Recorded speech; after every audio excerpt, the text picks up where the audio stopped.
What's up, everybody? Welcome to the YouTube channel.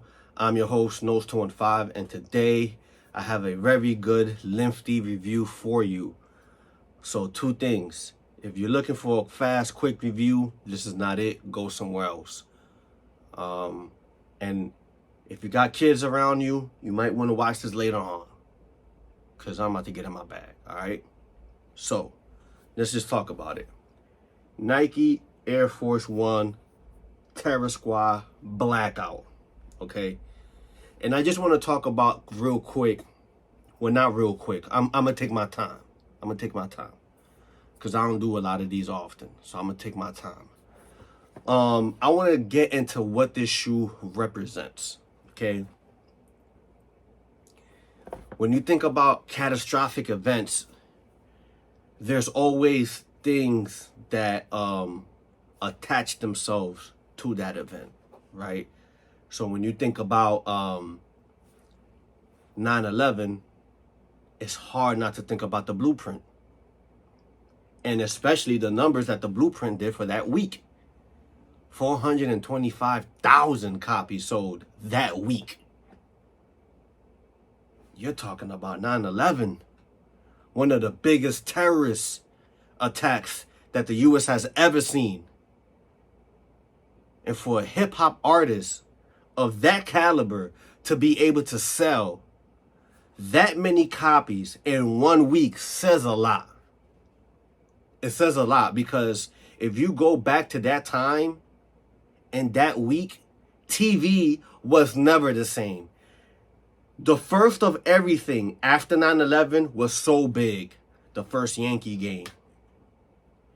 The first WWF SmackDown episode.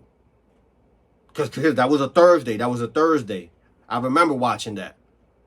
That was big. That was big. The first SNL episode after 9/11 was big because, man, we're just like, we needed something to lighten up the mood a little bit, man. We really did. We needed something to lighten up the mood.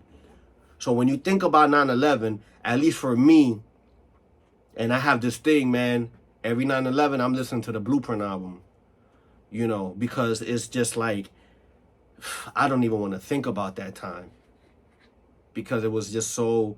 I came home the day before 9/11. Like, I didn't even go to school on that Monday. So, you know, it's a big thing for me, you know. And so now, I say that to say, when you think about the blackout, right? There's a lot of things that was going on during that blackout. But the most important thing that happened during that blackout was the game that never happened, which is Fat Joe's basketball team versus Jay-Z. Now, you got to think about the Rutgers, because that was, you know, growing up in New York, bro, like, I never got to go to a Rutgers game, but just seeing people play, I mean, that was like a big thing, man. That whole era was really big, man. When you think about the AND1 mixtapes. When you think about the, what was the game? I forgot, like, the game that PlayStation had. The NBA, it was NBA something. Volume 1, cater to that style of basketball. Okay? That was making so much noise, man. So much that the NBA really had to shut that down, because it was just too much.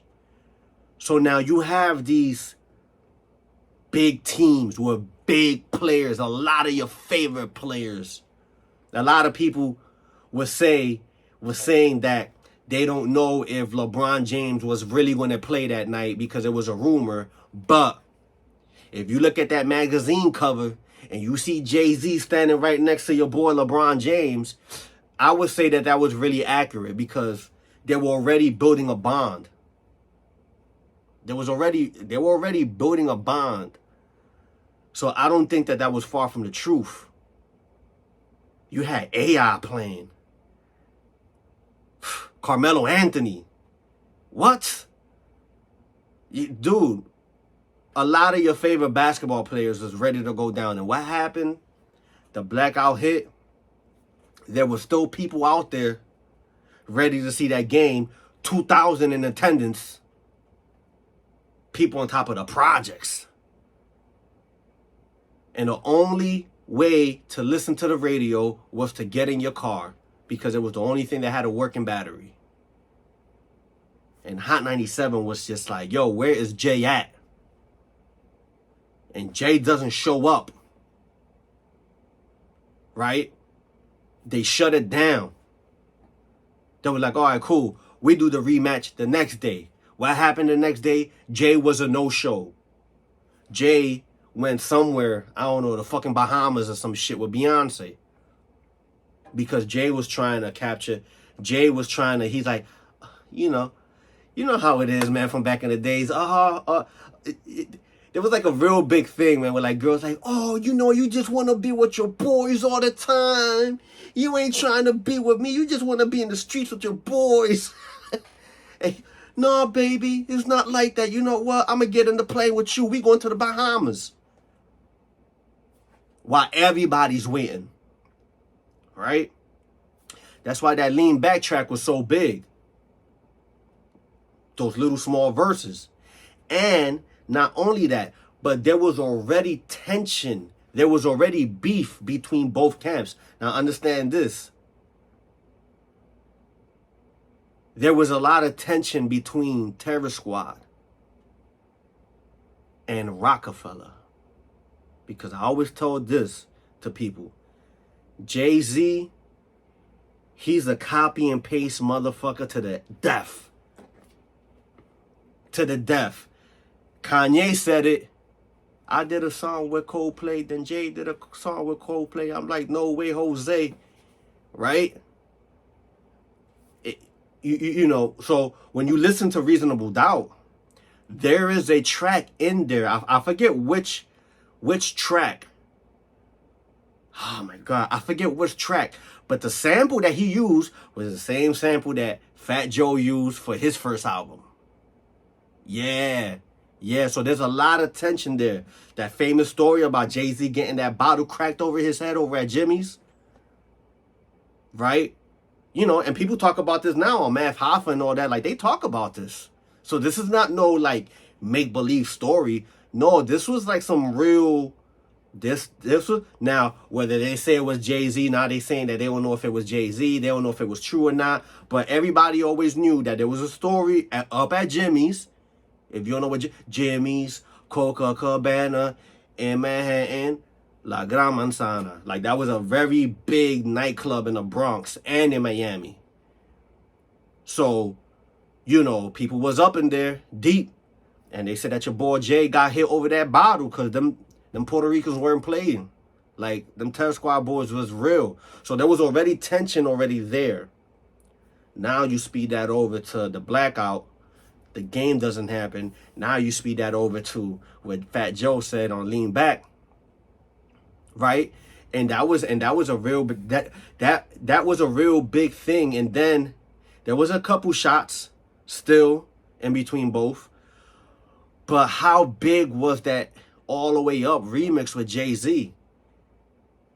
That really just like, yo, man, like, it's the past, is the past is the past. We grown men. You know what I'm saying? You got Jay, Rock Nation, okay? Let's get together. That's why Fat Joe said, nah, Drake, you can't be on this remix. This is big. This is big. This is what this represents. I'm going to get into the elephant in the room. But this is what this represents. This represents that time in history where something that was supposed to happen didn't happen. On top of the fact that Jay had, Fat Joe had a couple of these, and Nike didn't even make a lot. And a lot of people was gasping for these. I mean, you're talking about the era of Air Forces. Who didn't want these? Fat Joe is a solidified sneaker enthusiast. And let's not disrespect that man and call him by no fucking sneakerhead. No, he's a fucking enthusiast, bro. That MTV Crib. Yeah. And before that MTV Crib, that show with Babito, when Babito had that show on fucking MTV, okay, Babito had a couple episodes. Fat Joe was in one of them. You know who else was in one of those episodes of Babito? Your boy fucking Alchemist. Alchemist was in one of them too, and he was showing mad Air Forces. A lot of fucking Air Maxes too. So these are sneaker connoisseurs, not no fucking sneakerhead. A connoisseur, okay? This represents, this is equivalent to the blackout as the blueprint is equivalent to the fucking 9/11, okay? Two big things in history, okay? And the blackout wasn't that big. I mean, it lasted something like less than 24 hours, you know. And it's not the first time. I mean, like, what you think that Y2K is, right? So,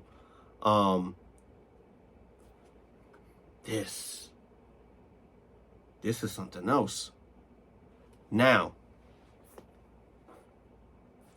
let's get into the elephant in the room. I saw this video where two teens saw this shoe and they had to get their opinion. You know, they whoever did that video wanted their opinion. So the one kid was talking about how important the shoe is and all this other stuff, right? He was kind of like breaking it down, but not breaking it down. And then the other kid was like, no, I can't do that shoe. That shoe looks like the pandas.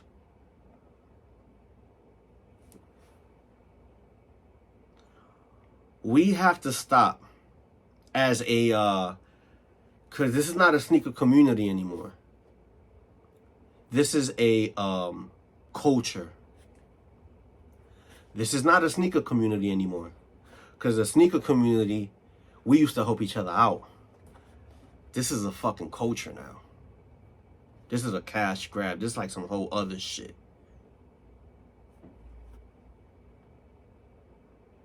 In the sneaker community, they used to help people out.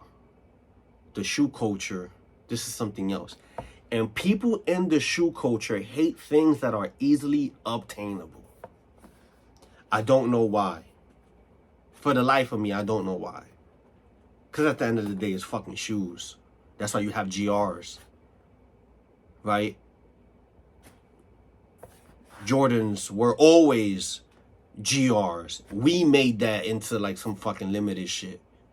But at some point, you was able to go to the fucking store and the shit was just in the shelf. The demand, we made that into what it turned into. But you're going to tell me that a colorway cannot now exist because of your hatred for some other fucking silhouette? So anything in a black and so any shoe that comes out black and white is going to be related to the pandas? We really fucking doing that shit? Because the last time I checked, that shoe is a low top dunk with horrible material. And that's it. Let's go over this. Black and white. Leather tongue. Leather insole. TS stitching. Don Cartagena. Black. White and black sole. Great material. This is not a dunk. This is an Air Force.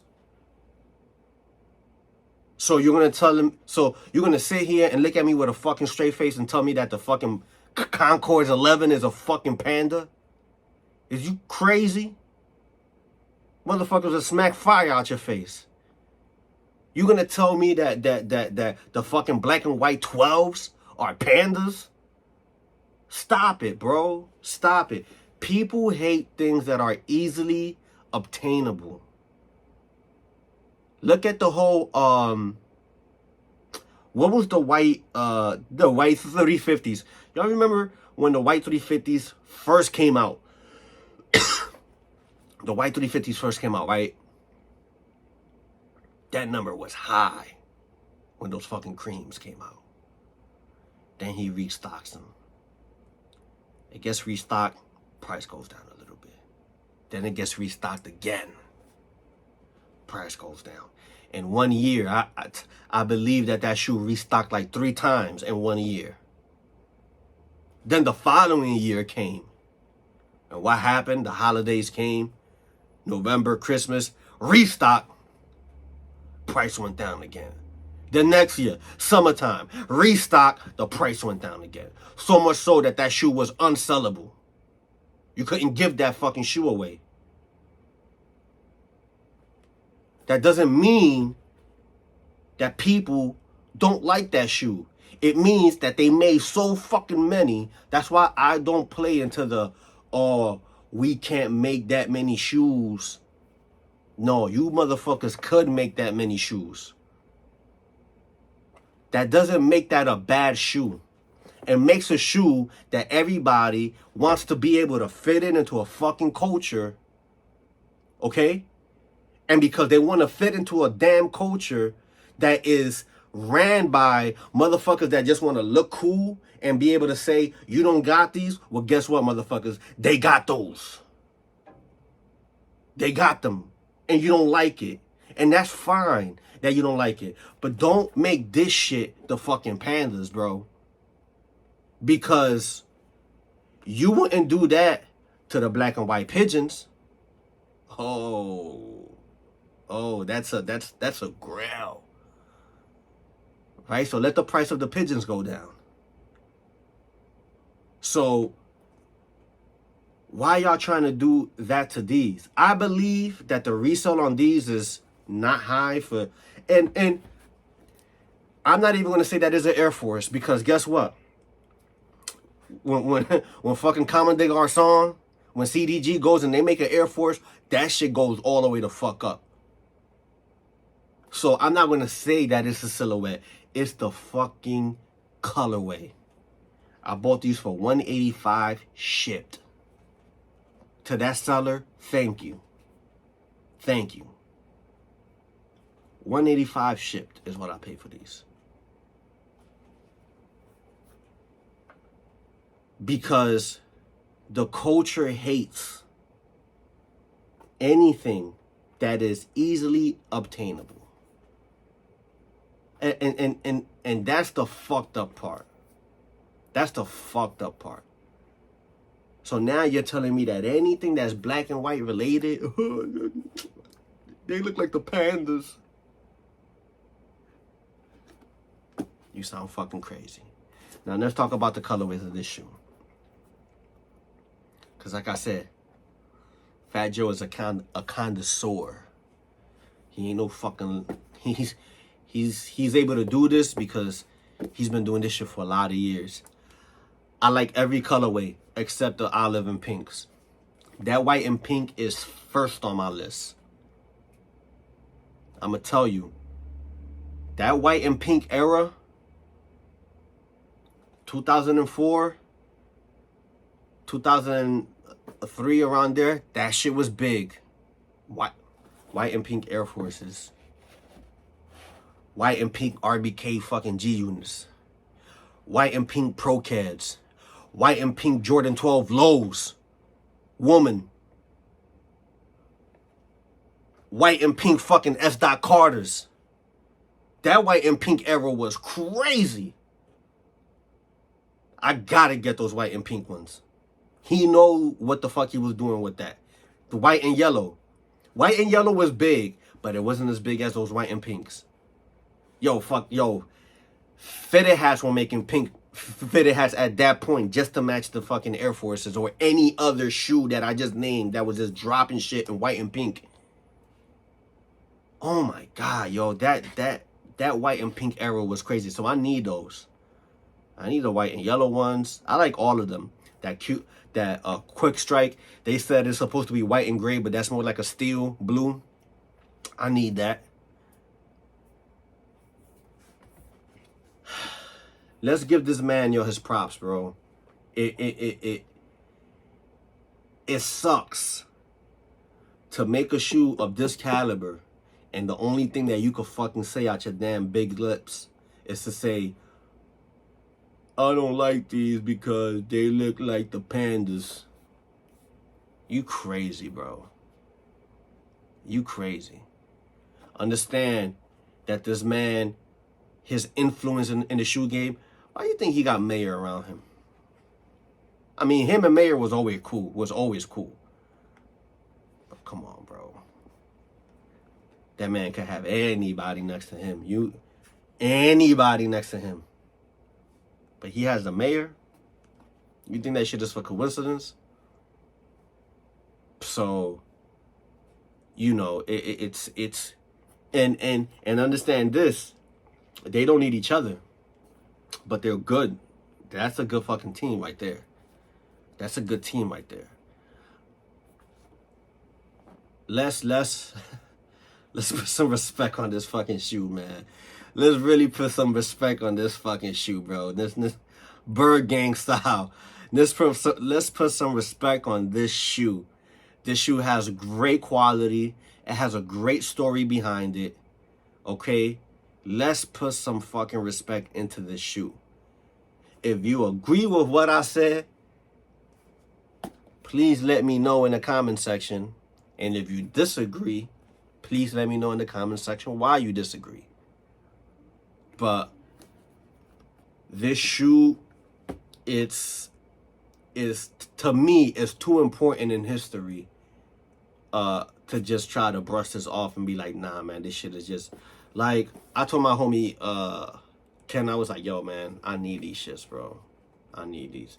And I don't, every release is a shit show. Ask the people that try to go for those fucking, the born and raised dunks, right? So every release is a shit show. And my mindset is just, I either go on Go or I try to find somebody who is a fair reseller. Because I was one for a lot of years. But, you know, but somebody who plays fair. And, you know, I found this individual. And he looked out. Let's put some respect on this. Please. Please. I hope, man, that you enjoyed this review. I'm not a mean person. Go Bird! 4-0, baby. That was a real nasty win, bro. But I take, 4-0 is 4-0. 4-0 is 4-0. Till next time, peace out.